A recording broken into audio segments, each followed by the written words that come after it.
사도행전 67번째 두란노 서원의 결과란 말씀으로 은혜를 나누겠습니다. 에베소에 일어났었던 부흥운동에 대해서 지난번에 여러분들에게 잠시 말씀을 드렸죠. 에베소에 일어난 하나님의 부흥운동은요, 한 도시에서 변화되어지는 놀라운 역사적인 사건이었습니다. 이런 에베소 지역에 일어난 부흥 사건은요, 말씀의 부흥을 통하여 일어났다, 여러분들에게 말씀드렸습니다. 자, 그럴 때 어떤 결과가 나타났어요? 오늘 20절에 보니까 이와 같이 주의 말씀이 힘이 있어 흥황하며 세력을 얻으니라 라고 믿음의 놀라운 결과가 나타났습니다. 이 본문의 말씀은 두 가지를 통하여 말씀 가운데 나타났다라고 여러분들에게 말씀드렸죠. 하나는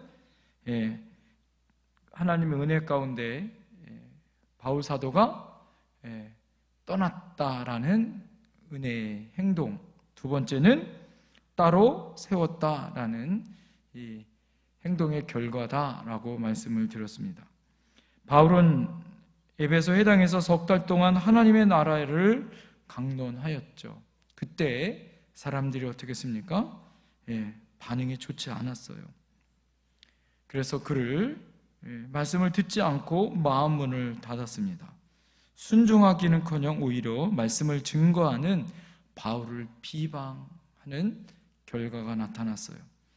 그러자 바울은 그들을 떠났다라고 결정을 합니다. 여러분, 떠날 때 믿음의 역사는 나타나더라.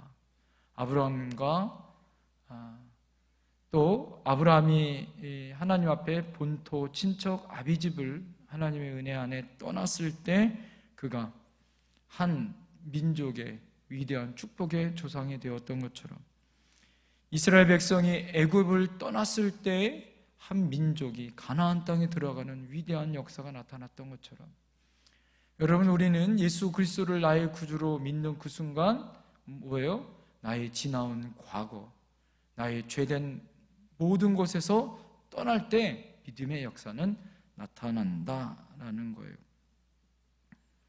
에베소 지역의 두 번째 부흥은 어떤 부흥이었습니까? 따로 세웠다라는 거죠. 바울은 하나님의 말씀을 듣고 비방하는 사람들을 떠나서 오히려 하나님 말씀에 헌신한 사람들을 세웠다라는 거예요.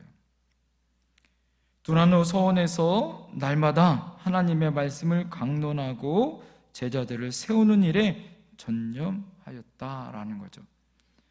하나님 말씀을 사모하고 하나님 말씀에 순종하기로 헌신하였던 사람들을 따로 세울 때 놀라운 하나님의 열매가 나타났다라는 거예요.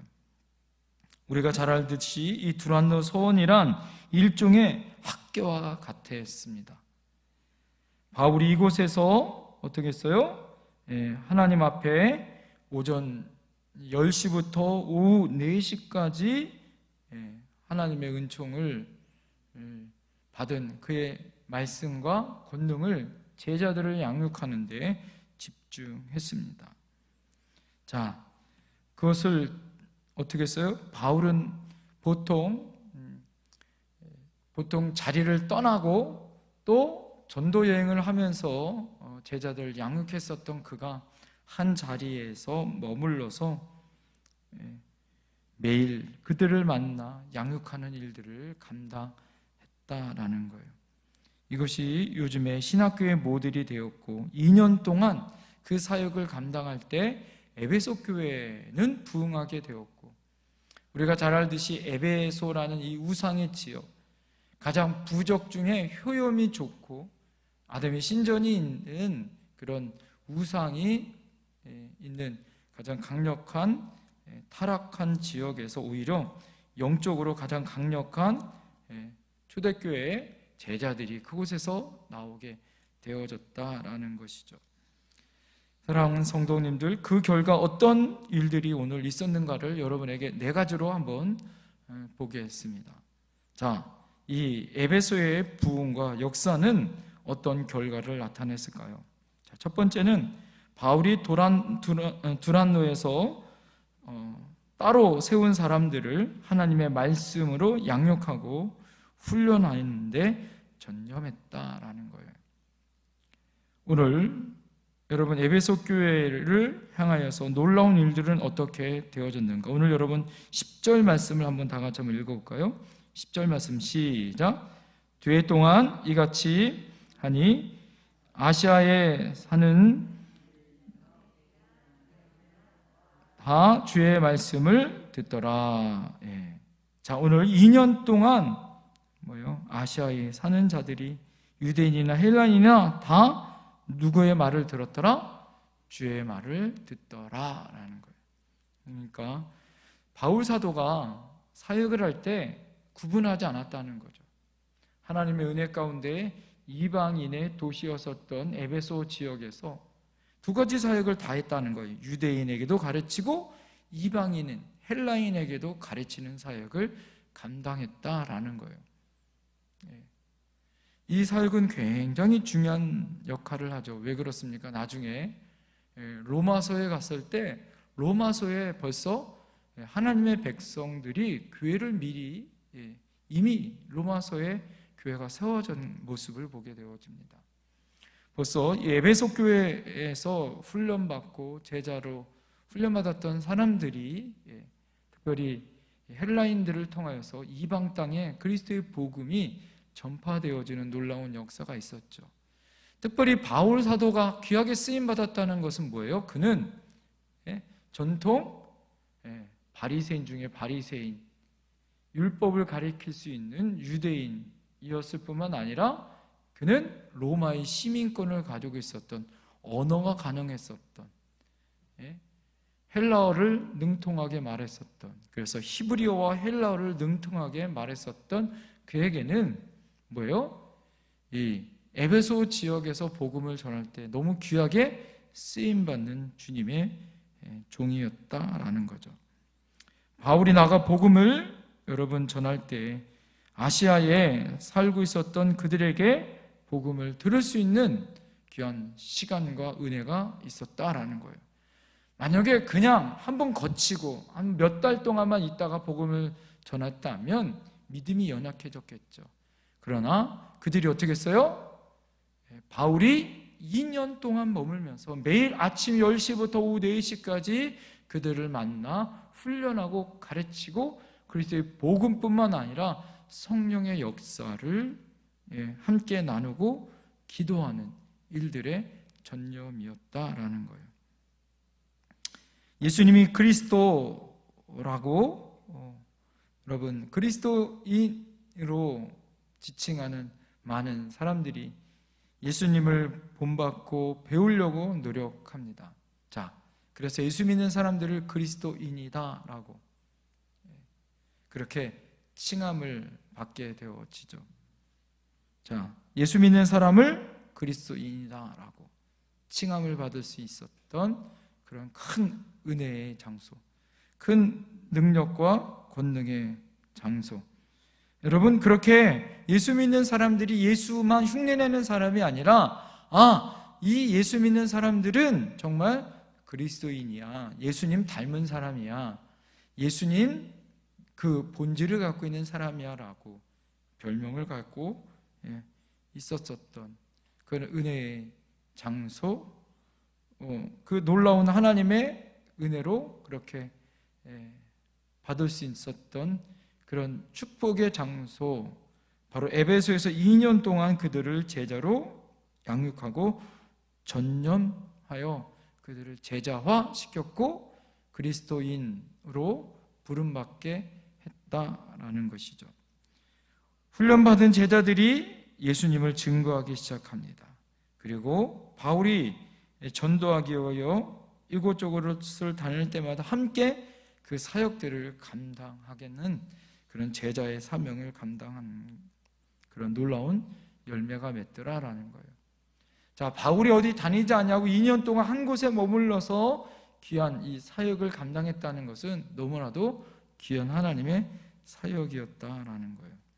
자, 두 번째로 두란노 서원에서 말씀의 사역, 제자 사역으로 하나님의 능력이 나타났다라는 거예요.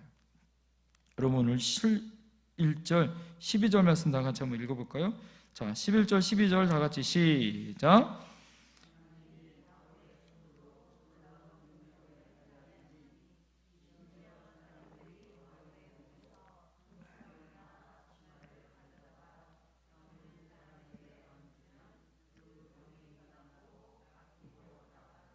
아멘. 오늘 보니까 2년 동안 하나님의 말씀을 제자들을 가르치고 세우는 사역에 전념하였습니다.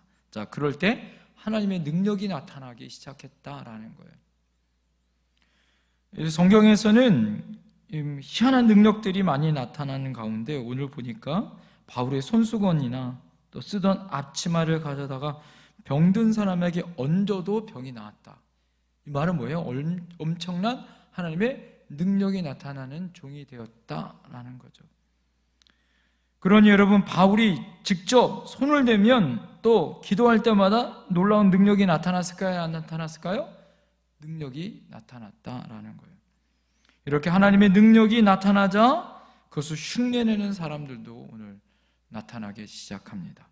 오늘 13절에서 16절에 보면 마수라는 사람들이 시험적으로 주 예수의 이름으로 그들의 시험을 행하는 모습을 나타나죠.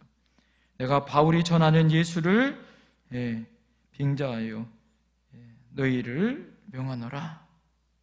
이렇게 한 제사장 스게와의 7 아들도 이 일을 흉내내서 하게 되어지죠. 자, 그런데 어떻게 해요? 예수도 내가 알고 바울도 내가 알거니와 너는 누구냐? 라고 악기 들린 사람이 오히려 그들을 향하여 덤벼들고 있습니다. 옷을 벗기고 때리기도 하는 그런 일들을 벌이기도 합니다. 자, 여러분, 복음은 흉내내는 것이 아니에요. 여러분, 하나님께서 두란노 서원에서 말씀의 사역, 제자 사역을 통하여 하나님의 능력이 나타났다라는 것은 흉내내는 사역이 아니었다라는 거예요. 성경에 보면 이 모방이라는 아주 비슷한 이 모습들이 나타나죠. 예수님이 변화산성에 올라갔을 때 제자들에게도 어떻게 했어요? 흉내내서 했는데 어떻게 해요? 병이 나야 안 나요? 병이 낫지 않아요. 예수님이 뭐라고 얘기합니까? 할 수 있거든요. 무슨 말이냐? 믿는 자에게 능치 못할 힘이 없다라고 얘기해요. 그리고 그 사람이 간 다음에 제자들이 물어보죠. 예수님, 왜 예수님은 능력이 나타나는데 우리 능력이 나타나지 않습니까? 예수님 뭐라고 얘기해요? 기도 위에 이런 일가 나타나지 않는다라고 예수님 말씀하세요. 사랑하는 성도님들, 흉내낸다고 다 되는 게 아니다라는 거예요. 교회에 나오기만 하면 진정한 그리스도인이 된다라고 사람들은 이렇게 생각되어지고 있어요. 그리고 그렇게 착각하고 있습니다. 결국 그런 사람들은 어떻게 해요? 귀신에게 조롱을 받게 되어져요. 가짜는 귀신을 이길 힘도 능력도 없습니다. 오히려 귀신이 뭐요? 이기고 옷을 벗기고 때려요. 어쩌면 현대 교회와 우리 현대 그리스도인들이 이런 모습이 있진 않을까라는 걱정이 있기도 합니다. 예수 믿는 사람들도 많고 교회도 많아요. 그러나 정말 영적인 능력을 가진 교회, 정말 영적인 능력으로 하나님의 귀신을 내어 쫓을 수 있는 그런 진정한 그리스도인들은 몇 명이나 될 것인가? 웨슬리 목사님의 설교 가운데, 설교 제목 가운데 이런 설교 제목이 있어요. Almost Christian. Almost Christian이라는 이 설교 제목은 제가 신학대학원 때 그 설교문을 읽고서 충격을 받은 기억이 있습니다. 이 almost란 말은요, 거의 비슷한데 실제는 아닌 것을 almost다 이렇게 얘기해요. 비슷합니다. 교회도 다니고요, 헌금도 내고 직분도 받아요, 봉사도 합니다. 그런데 오늘 진정한 그리스도의 능력이 없는 삶을 살아가는 얼머스트 크리스찬인들이 있다라고 웨슬리 목사님이 당시 영국 교회를 향하여 외쳤었던 설교 내용이에요. 이 설교 내용을 들었었던 그 당시에 전 세계에 이 태양이 지지 않는 나라, 대영 제국, 영국, 전 세계를 지배하고 태양이 지지 않아요. 왜요?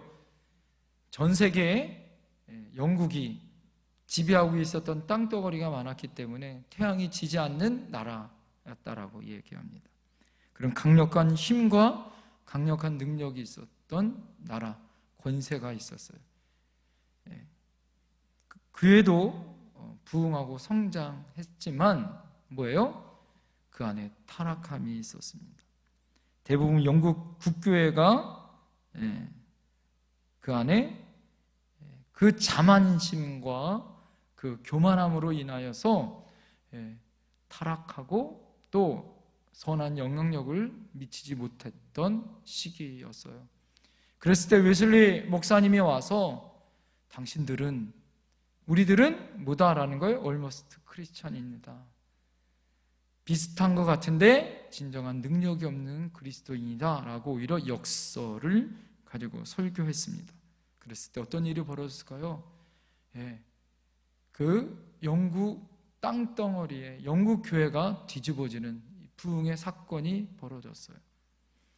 영혼들이 다시 뒤흔들어 다시 자복하고 회개하고 자신들의 잘못과 자신들의 모습을 돌아봅니다. 사회 개혁의 운동이 일어났어요. 그냥 자신들의 죄만 이렇게 일어난 운동이 아니라 사회 개혁의 운동이 일어나 어떻게 돼요? 하나님의 은혜로 하나님의 영광을 나타나는, 그래서 사회적 정의와 힘들고 어렵고 약한 자를 돕는 이 개혁 운동까지 일어나는, 사회 정의가 구현되어지는 역사까지 발전되어집니다. 우리가 잘 알듯이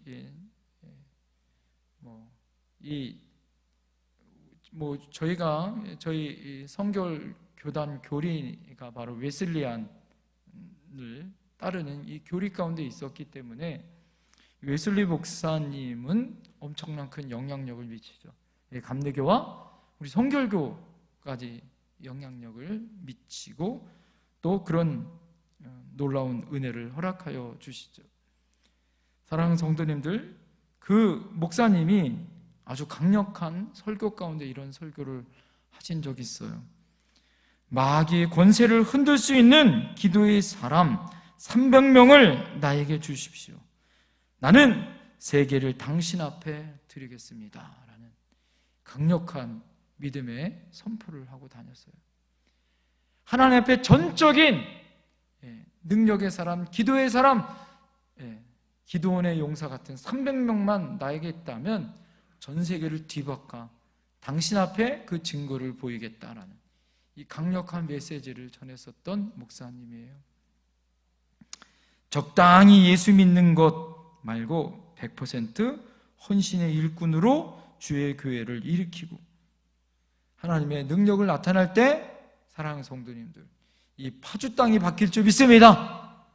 죄악된 세상이 바뀔 줄 믿습니다. 오늘 그런 하나님의 헌신의 사람들이 뭐예요? 오늘 얼머스트 크리스찬인들처럼 스게와의 7 아들처럼 그렇게 흉내내는 사람들이 아니라 진정한 바울과 같은 능력의 사람으로 하나님 앞에 쓰임받을 줄 믿습니다. 세 번째로 두란노에서는요, 말씀의 사역은 모든 에베소 사람들로 하여금 하나님을 두려워하게 하고 하나님에게로 돌아오는 부흥의 운동으로 열매 맺었다라는 거예요. 여러분 17절 말씀 다 같이 한번 읽어볼까요? 17절 시작.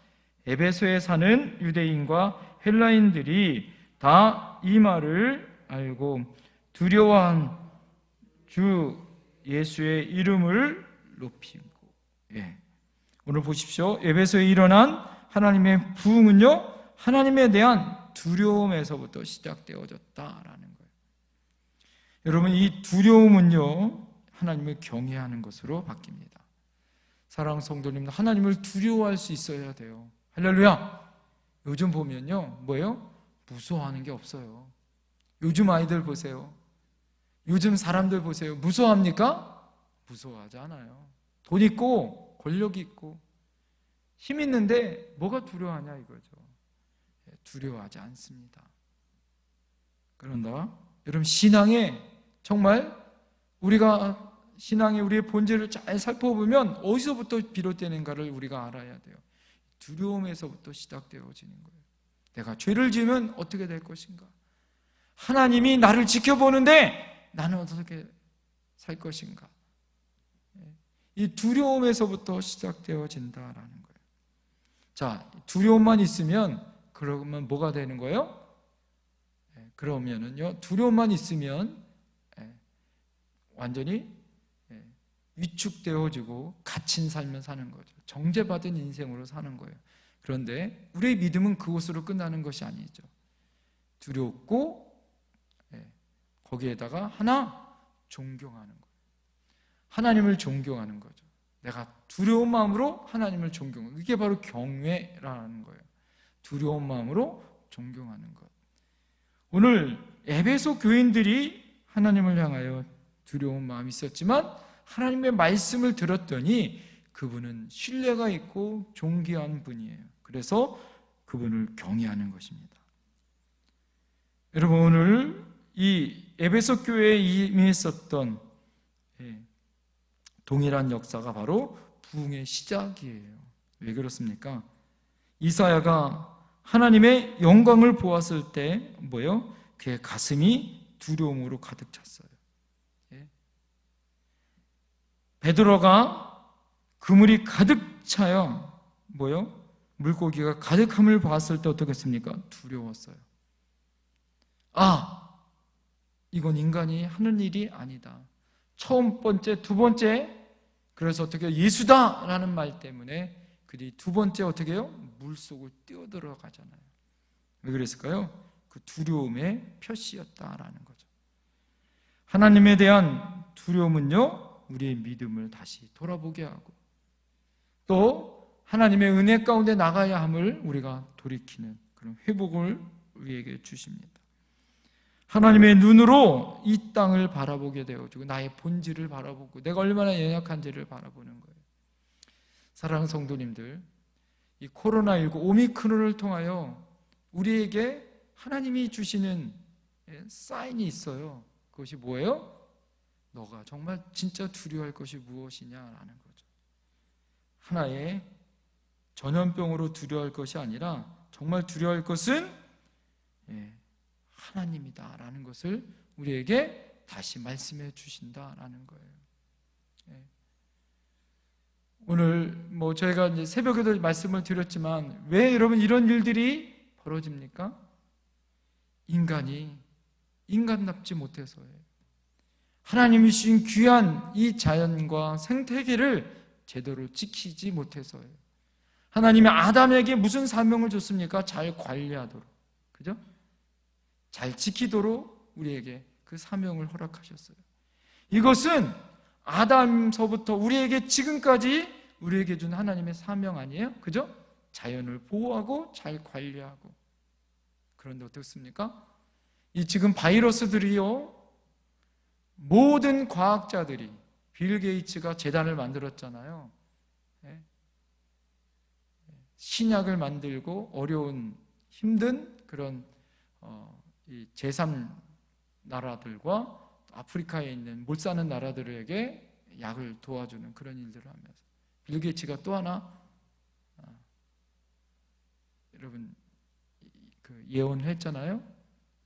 이 지금 코로나 같은 이 일들은 계속해서 뭐예요?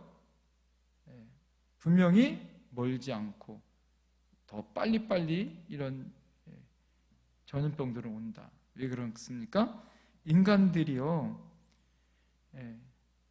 이 자연 생태계에 동물만 가지고 있는 전염병들을 뭐예요? 영역을 침범하면서 그 전염병이 인간에게 옮겨진다라는 거죠.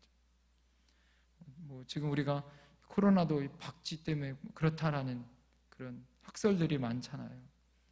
우리에게 지금 벌어지고 있는 여러 가지 이 전염병들이 인간의 영역을 넘어 동물들이나 그들이 살고 있는 지역들을 침범하고 그것들 때문에 벌어지고 있는 뭐예요?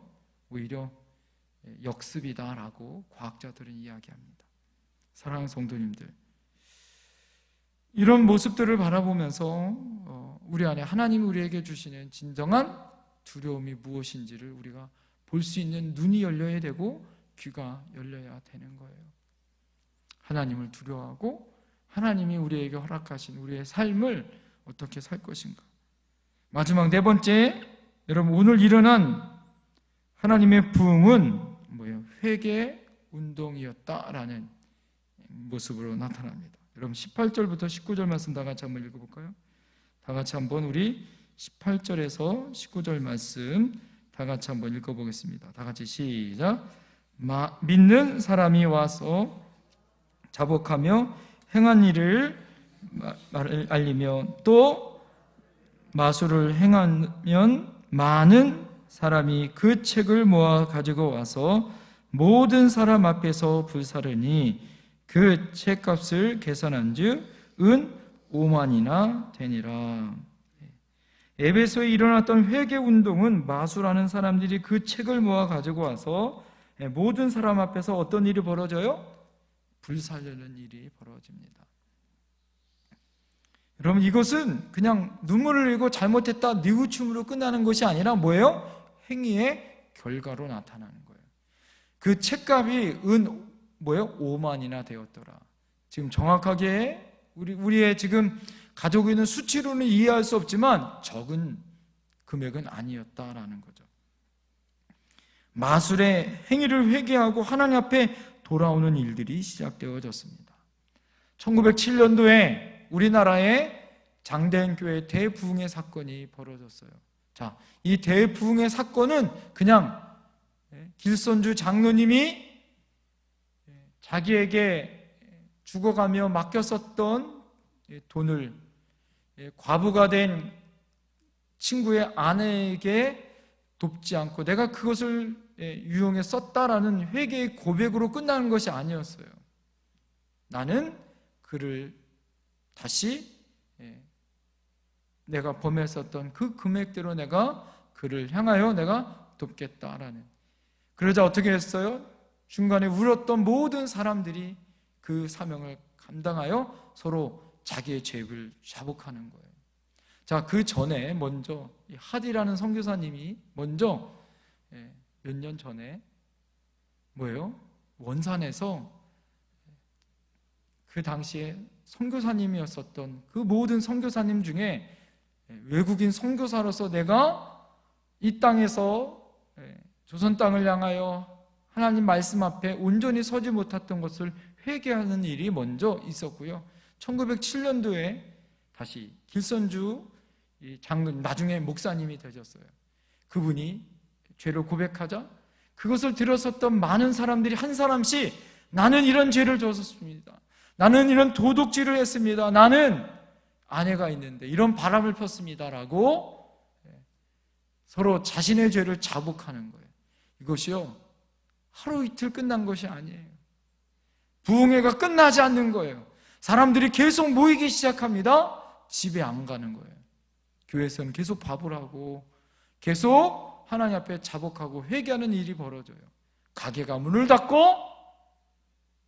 학교가 수업을 중지할 정도로 하나님의 놀라운 대부흥의 사건이 1907년도에 임했었던 부흥의 사건이에요. 그런데 오늘 본문에 나와 있었던 에베소에 임했었던 부흥의 사건 또한 마찬가지였다라는 거죠.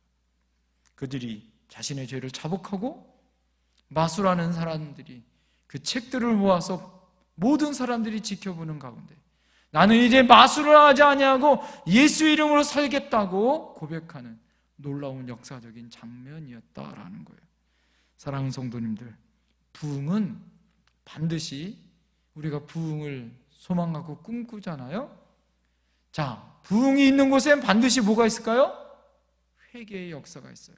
웨일즈에, 영국의 웨일즈의 부흥도 있고요. 또 미국에는 아주 사거리에 있었던 대부흥의 사건도 그렇고 1907년도에 있었던 우리 부흥의 사건도 그렇고 그 1907년도에 동일하게 전 세계에 임했었던 이 부흥의 사건은 먼저 회개의 역사 가운데 하나님께서 그 능력으로 나타나 주셨고 회개의 역사가 뒤집어진 이후에 그들의 삶이 변화되어지고 가정이 변화되어지고 사회가 변화되어지고 놀라운 하나님의 역사가 불붙듯이 나타나더라.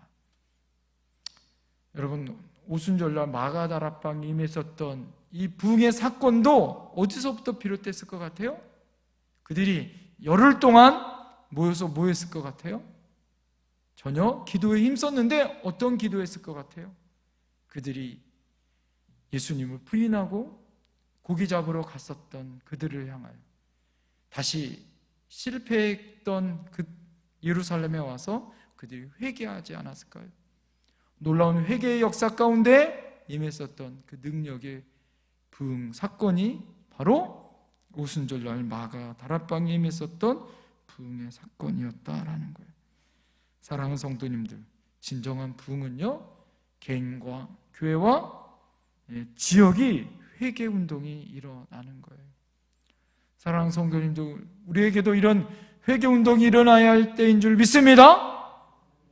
다시 하나님 앞에 힘들고 어려웠던 이 시기들을 우리가 보낼 때마다 회개하고 진정한 하나님 앞에 나갈 수 있는 저희들이 되어야 되는 거예요.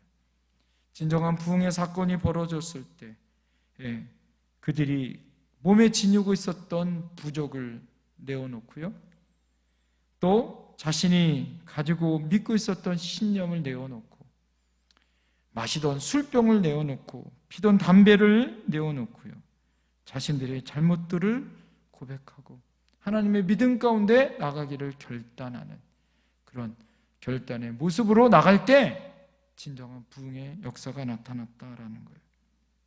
마치 유월절을 준비하면서 이스라엘 백성들이 집안에 있는 누룩을 다 찾아버리고 자신의 삶을 온전히 하나님 앞에 맡기고 예수 그리스도의 보혈처럼 유월절 어린 양을 발라 그 집에서 탈출하여 나오는 것처럼, 여러분, 우리는 하나님 앞에 그런 모습으로 나가야 되는 것이죠.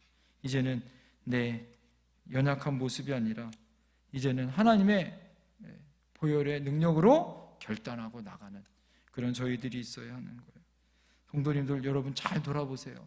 나에게 어떤 인생 가운데 가장 진정한 역사는 언제 있었는지.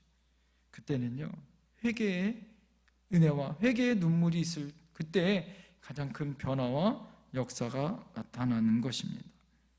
에베소 교회에 일어났었던 이 부흥의 사건은 오늘 어떻게 해요? 20절 말씀을 통하여 열매 맺습니다. 다 같이 20절 말씀 다 같이 한번 읽어볼까요? 시작. 이와 같이 주의 말씀이 있어 흥황하여 세력을 얻으니라. 할렐루야. 중요한 건 뭐예요? 하나님의 말씀이 임할 때 그들이 세력이 왕성하여졌다. 하나님께서는요, 하나님의 말씀이 있는 곳에 회개와 부흥의 사건을 우리에게 주십니다. 사랑하는 성도님들, 말씀이 육신이 되어 주신 예수님이 내 안에 계십니다. 믿습니까? 그리고 그 말씀을 오늘 듣기 오신 여러분에게 여러분 마음과 가슴에 부흥의 놀라운 불이 타오르기를 소망합니다. 그것을 꿈꾸길 소망합니다. 그리고 우리 교회가, 우리 가정이 하나님 그 부흥의 장소가 되기를 소망합니다. 제가 말씀을 주면서 그런 꿈과 소망이 생겼어요. 하나님, 우리 교회가 이런 예배석 교회 같은 그런 교회가 되게 하여 주시옵소서. 예루살렘 교회 같은 그런 교회가 되게 하여 주시옵소서. 초대교회, 장대형 교회 같은 그런 교회가 될 줄 믿습니다. 그러기 위해서 말씀이 있어야 할 줄 믿습니다. 그리고 죄를 회복하고 자복하고 하나님 말씀으로 다시 돌아가 주님을 부여잡고 변화시키는 그런 하나님의 능력의 사람들이 될 줄 믿습니다. 기도하겠습니다. 오늘 이 시간에 기도할 때 주님 그렇습니다.